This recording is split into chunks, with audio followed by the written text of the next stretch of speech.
ప్రభుత్వం అందరూ కావాల్సిన కూడా మద్దతు పలికి ఆయన ఆమరణ దేశ నిర్వహించి మల్లాపురానికి మెడికల్ కాలేజ్ ఖచ్చితంగా వచ్చేంత వరకు ఈ ఆమరణ దేశం అనేది కావాలంటే కావాలి, కావాలంటే కావాలి. వెంటనే మెడికల్ కాలేజీని మహిళా సంఘం మీటింగ్ ఎక్కడ చేసుకుంటారు? ఇలా సమమాన సంఘాలు ఉన్నారా? ఇలా చేతులు ఎంతమంది సంఘాలుగా ఇవ్వలేరా మీ సంఘంగా? రే భవిష్యత్తులో పిల్లలకు ఇలా 200 మంది పిల్లలు ఉన్నారు. ఉత్తగా 10వ తరగతి చదువుకొని ఇంటర్మీడియట్ చదువుకొని ఉన్నారు.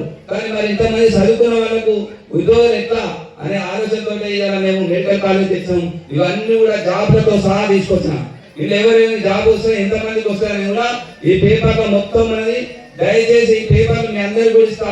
మీ ఇంటికి పోయినాక చదివించుకోరు. ఇది వాస్తవం కాదంటే నేను దేనికైనా సిద్ధం. నేను ఇక్కడనే ఉంటా. మీరు కాదు ఇది అబద్ధం చెప్తారు మీకు ఆయన అంటే నేను దేనికైనా సిద్ధం. ఒకవేళ కాంగ్రెస్ వాళ్ళు తెచ్చినంటే ఆ దాకా కుర్చీ తీసేది బయట పడేస్తే పొద్దుగాల అది మీరు మహిళా సంఘం మీరు నేనే ఎందుకు ఇచ్చిన అంటే ముసలోళ్ళు పెద్ద మనుషులు ఏకదం ఎక్కడైనా పంపిస్తే ఇబ్బంది అవుతుంది. అక్కడ దాకా వాళ్ళకి వేరే దగ్గర కట్టించి మీకు ఇద్దామనే ఉద్దేశంతో దాకాన్ని పెట్టించాం. ఐకేపీ సెంటర్ దగ్గర 20 లక్షల రూపాయలతోటి ఒక పామాడు ఎంత కొట్టిస్తున్నారని మీ అందరూ తెలుదా? మరి మీరు దగ్గర సప్లై భూములు ఎట్లా మీ పామాడు అరచగా మీది అని అడగరా?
మంజూరైనటువంటి మెడికల్ కాలేజీ 183 కోట్లతోటి యాయలగుట్ట లక్ష్మీనరసింహ కళాశాల మంజూరైంది. మరి ఆ మంజూరైనటువంటి కాలేజీని మల్లాపురం గ్రామంలోని 64 సర్వే నెంబర్లో మరి 20 ఎకరాల భూమిని మరి వైటీడీ కేటాయించింది. ఆ కేటాయించిన భూమిని కూడా కలెక్టర్ గారు, ఆర్టీఓ గారు, మాజీ ఎమ్మెల్యే సునీతా మహేందర్ రెడ్డి గారు, మా గ్రామస్తులం అందరం కూడా మరి పరిశీలన చేసినాం. మరి 2 రోజులలో కొబ్బరికాయ కొట్టాలనే ఆలోచన చేసినప్పుడు అప్పుడే నోటిఫికేషన్ వచ్చి మరి ఆగిపోయింది. తర్వాత కాంగ్రెస్ ప్రభుత్వం వచ్చిన తర్వాత కూడా మరి బీర్లయ్య గారు అదే స్థలంలోకి వచ్చి పరిశీలన చేసి ఇది మల్లాపురం గ్రామంలోనే పెడతా మెడికల్ కాలేజ్ అని చెప్పిండు. కానీ అలా మాట మార్చిండు.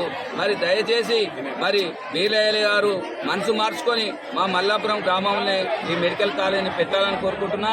ఆయన మరి పెద్ద కింద మరి మ్యాక్స్ కంపెనీ అనే కంపెనీ ఒక 100 ఎకరాల భూమి కొన్నాడు కాబట్టి ఆ భూమి మీదనే మెడికల్ కాలేజ్ పెట్టాలి. ఆ కాలేజీ అక్కడ పడితే నా భూమి డెవలప్ అవుతుంది, నేను బతుకుతానే ఆలోచనతో ఉన్నాడు తప్ప మరి ప్రజలకు సేవ చేయడానికి కాదు. ఒక సైతపురంలో పెట్టు, బాసాపేట పెట్టు, మరి మల్లాపురంలో పెట్టు, మరి దాతరపల్లిలో పెట్టు.